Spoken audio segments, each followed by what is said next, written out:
Welcome to the first ever episode of Education InqiLab. Education, if done right, leads to revolutions.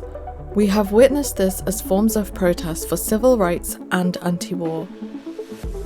From black and white segregation at the Greensboro lunch counter in 1960, to anti-war protests for Palestine and calls for decolonization in Western classrooms, institutions of higher education have been a place which foster the spirit of social justice, and that is for students themselves as well as for greater society. Now, despite what conservatives or Republicans may say, the aim of civilized society is to function well for the most vulnerable person in our society. That means equity should be part of our strategy to create a more just and inclusive society. Very recently, we have been seeing members of fascist organizations like the EDL rioting, assaulting police, burning buildings with people inside of them, all in the name of anti-immigration. But the underlying condition truly is racism, and a fear of the migrants doing better than the natives of that land. In other words, actual hate marches. But when the migrants, which come from a land that has been ravaged by Western neocolonialism, done through Western government interference and conglomerates, what can be expected? This leads me to my next point. Education is one of the three ways forward for immigrants in the West. One being starting a business, two, learning a trade skill like plumbing or carpentry, and the last, taking higher education for all that it's worth. Higher education, aka university education, is a surefire way to be able to get a job that pays well and gets you into the places where meeting high-value individuals is a guarantee, which means you can take advantage of opportunities you could never have before, but it's competitive and you need to be hungry to achieve. I can vouch for this, as this is how I've made my career in the media industry, which also led me to teach at university level as a second-generation immigrant. The university was created as a social purpose, to be able to develop the voices of those that attend it so that they could go on to build better societies. The university is no longer a social purpose because it's no longer a public entity, it is private, due to the Deering Report, officially titled Higher Education in the Learning Society, which was a UK government-commissioned review of higher education. Published in 1997, it was led by Sir Ron Deering. The report proposed reforms to the structure and funding of higher education, emphasising the link between paid access and quality, backed by both Labour and Conservative political parties in the UK. In 1945, World War II ended, and migrants from the Commonwealth, who helped win the war, came to Britain to help rebuild the country. The adults came and worked, and the children grew up. By the time it was 1997, the migrants learnt the value of education, and wanting a better life for their future generations, they started to take part in Britain's education culture, some of these second and third generation immigrants. Because too many migrants were opting for education, instead of education being free, it is now substantially priced per semester. My hypothesis is because the wrong people are opting for education according to the government. According to InqiLab 2019, universities are relying on private funding, which may restrict student expression, further affecting those that might come from a working class background. This pressure for universities to appease funders could limit exploration of topics like decolonization and social justice narratives. Professors might also be forced to censor their own experiences to avoid clashes with funding sources. Universities are censoring information and ideas, limiting discussions on sensitive topics like the Israel-Palestine conflict.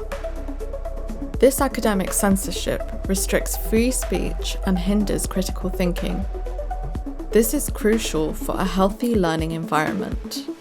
Ultimately, the way we fund universities hinder its very purpose to generate radical ideas and create reform in society.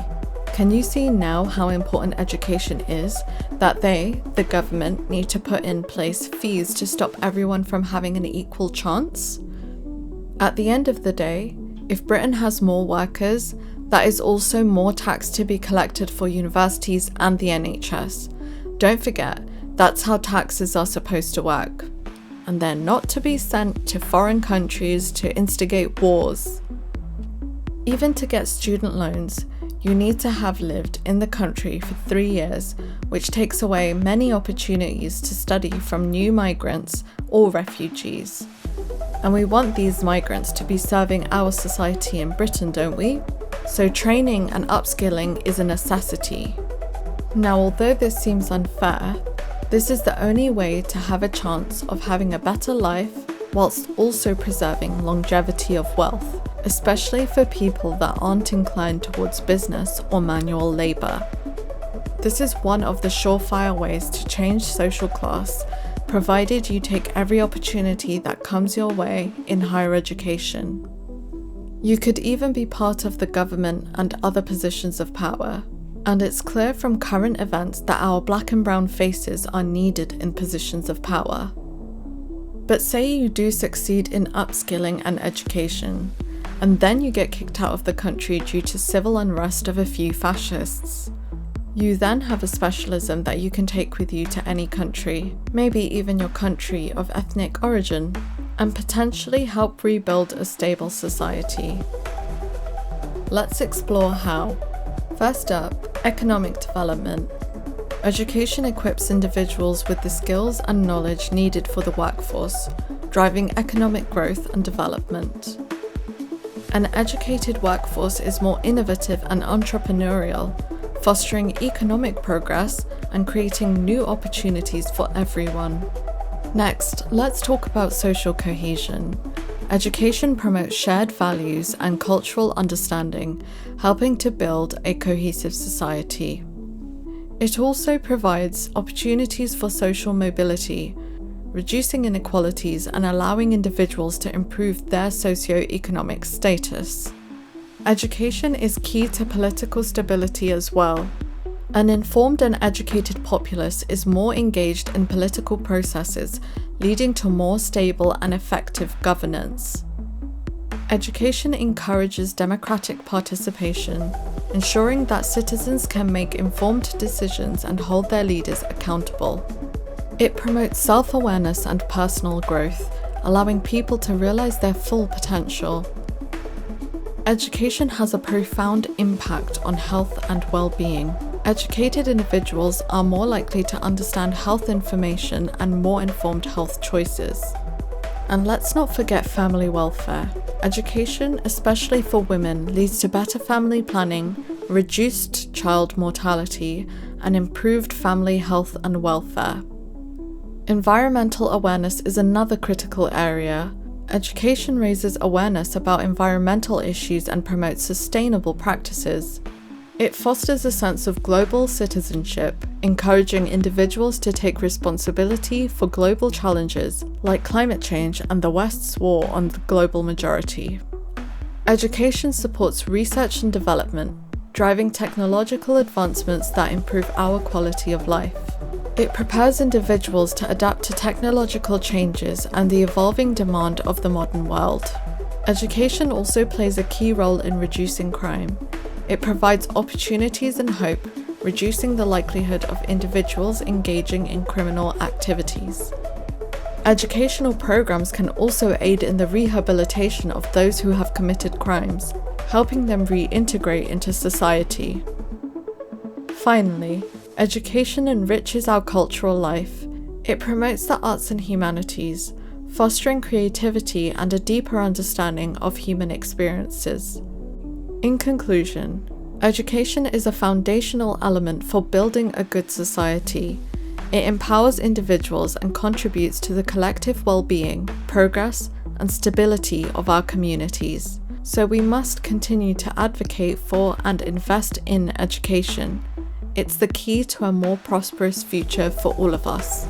Thank you for tuning in to the first ever episode of Education InqiLab. I hope you'll join me next time.